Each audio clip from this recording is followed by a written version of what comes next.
एक एक्सपेरिमेंट करने वाले हैं बेसिकली केमिकल काइनेटिक्स का, जिसमें हम देखने वाले हैं कि अगर हम रिएक्टेंट की कंसंट्रेशन में चेंज करेंगे तो उसका फर्क रेट ऑफ रिएक्शन में कितना पड़ेगा। रेट ऑफ रिएक्शन क्या बढ़ेगा या डिक्रीज हो जाएगा। तो बेसिकली जो हमने एपरेटस ले रखा है, एक हमने बना रखा है आपका HCl का सॉल्यूशन और दूसरा हमने क्या बनाया है सोडियम थायोसल्फेट का सॉल्यूशन। अब हम क्या करेंगे, बेसिकली हमने 4 अलग अलग यहाँ पे टाइट्रेशन फ्लास्क ले रखे और हम क्या करेंगे, हम इनको अलग अलग कंसंट्रेशन में आपस में ऐड करेंगे। जैसे जब हम पहला मिक्सचर बनाएंगे तो 50 ml हम ऐड करेंगे आपका HCl और 50 ml ऐड करेंगे सोडियम थायोसल्फेट। फिर हम नोट करेंगे कि उस रिएक्शन को कंप्लीट होने में कितना टाइम लग रहा है।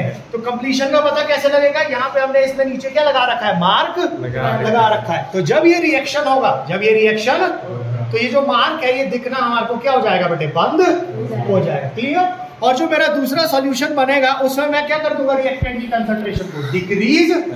इसमें हम क्या डालेंगे, 40 ml डालेंगे सोडियम थायोसल्फेट और आपका 50 ml HCl और 10 ml क्या डाला जाएगा बेटे, वाटर डाला जाएगा। मतलब हमने क्या कर दिया, सोडियम थायोसल्फेट की कंसंट्रेशन को डिक्रीज कर दिया। फिर अब क्या करेंगे, दोबारा टाइम नोट करेंगे उस रिएक्शन को कंप्लीट होने में कितना टाइम लग रहा है। क्लियर बेटे, ओके। फिर हम देखेंगे, एक ग्राफ प्लॉट करेंगे कि आपका टाइम के साथ जो आपका रेट ऑफ रिएक्शन है, जब हम रिएक्टेंट की कंसंट्रेशन क्या कर रहे हैं, डिक्रीज, तो रिएक्शन जल्दी हुआ या लेट हुआ। अगर रिएक्शन जल्दी हो जाएगा तो रेट ऑफ रिएक्शन बढ़ जाएगा, अगर रिएक्शन स्लो होगा तो रेट ऑफ रिएक्शन डिक्रीज हो जाएगा। ठीक है जी। तो कर रहे हैं। अब हम इन दोनों को क्या करेंगे बेटे, आपस में मिलाएंगे। फिर हम देखेंगे कि रिएक्शन को कंप्लीट होने में कितना टाइम लग रहा है। और कंप्लीशन का पता कैसे चलेगा, जब हमारा जो ये X दिख रहा है जो इसमें, वो दिखना बंद हो जाएगा। अब जैसे मैं इसमें क्या ऐड करता हूँ बेटे, HCl ऐड, तो उसके बाद मैं क्या नोट करने लग जाऊंगा, टाइम नोट करना शुरू कर दूंगा।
तो बेसिकली जब हमने रिएक्शन शुरू किया था, हमने क्या किया, सोडियम थायोसल्फेट की अलग अलग कंसंट्रेशन ले ली।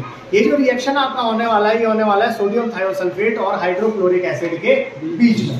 तो हमने यहाँ पे सोडियम थायोसल्फेट की कंसंट्रेशन ज्यादा थी, यहाँ पे क्या कर दी, थोड़ी सी कम कर दी, यहाँ पे क्या कर दी और कम कर दी, यहाँ पे क्या कर दी और कम। तो बेसिकली हम क्या कर रहे हैं, रेट ऑफ रिएक्शन देख रहे हैं कि कोई रिएक्शन कितना जल्दी हो रहा है, कितना लेट हो रहा है। अगर हम क्या कर रहे हैं, उसके रिएक्टेंट की कंसंट्रेशन में क्या कर रहे हैं, चेंज। तो हमने क्या करते हैं, यहाँ पे सोडियम थायोसल्फेट की जो कंसंट्रेशन थी यहाँ सबसे ज्यादा ली है।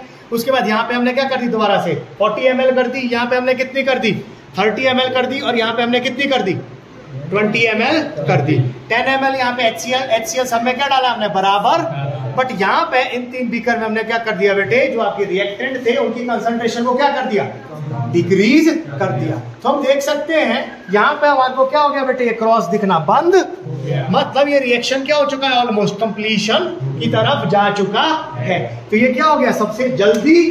अगर मैं इसको देखूं तो यहाँ पे भी ये क्या होने लग गया है, थोड़ा थोड़ा बेटे मिल्की होने लग गया है। ठीक है, यहाँ पे हमने क्या कर दी, कंसंट्रेशन 40 ml कर दी। वेयरएज यहाँ पे अगर हम देखें, यहाँ पे हमने कंसंट्रेशन कितनी ली है बेटे, 30 ml ले रखी है, और यहाँ पे कंसंट्रेशन कितनी ले रखी है, 20 ml ले रखी है, किसकी, सोडियम थायोसल्फेट की। तो जैसे जैसे बेटे टाइम जा रहा है, ये रिएक्शन जल्दी हो गया, इस रिएक्शन को आने में क्या लग रहा है, इसको होने में क्या लग रहा है और ज्यादा टाइम, इसको होने में क्या लग रहा है। मतलब अगर हम रिएक्टेंट की कंसंट्रेशन, पहली चीज क्या ऑब्जर्व हुई, अगर हम रिएक्टेंट की कंसंट्रेशन को क्या करते हैं, डिक्रीज करते हैं, वो रिएक्शन क्या हो जाता है बेटे, स्लो हो जाता है।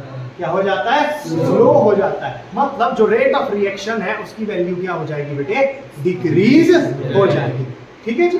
तो मतलब अगर हम रिएक्टेंट की कंसंट्रेशन कम करते हैं वो रिएक्शन क्या हो जाता है और स्लो हो जाता है। तो इसका मतलब है जो आपका लॉ ऑफ मास एक्शन बोलता है या जो रेट ऑफ एक्सप्रेशन बोलती है वो बिल्कुल ठीक बात है कि जो रेट ऑफ रिएक्शन है वो डिपेंड करता है रिएक्टेंट की कंसंट्रेशन के ऊपर। अगर रिएक्टेंट की कंसंट्रेशन ज्यादा तो रिएक्शन क्या हो जाएगा, जल्दी हो जाएगा, और अगर रिएक्टेंट की कंसंट्रेशन कम तो रिएक्शन क्या होगा बेटे, स्लोली होगा। तो मतलब rate of reaction is directly proportional to molar concentration of reactant. तो ये आज हमने एक्सपेरिमेंटली देख लिया बेटे। ठीक है, देखो ये रिएक्शन क्या हो रहा है बेटे, ये देखो ये एक्स दिखना अब क्या हो गया है, बंद हो चुका है, हल्का हल्का दिख रहा है। ठीक है, बट इसमें अभी थोड़ा ज्यादा दिख रहा है, इसमें तो अभी लगभग ये शुरू भी नहीं हुआ रिएक्शन, और इसमें भी क्या हो रहा है बेटे, थोड़ा थोड़ा ये मिल्की होने लग रहा है। तो आप देख सकते हैं कैसे जो स्पीड है रिएक्शन की वो डिपेंड करती है रिएक्टेंट की कंसंट्रेशन के ऊपर।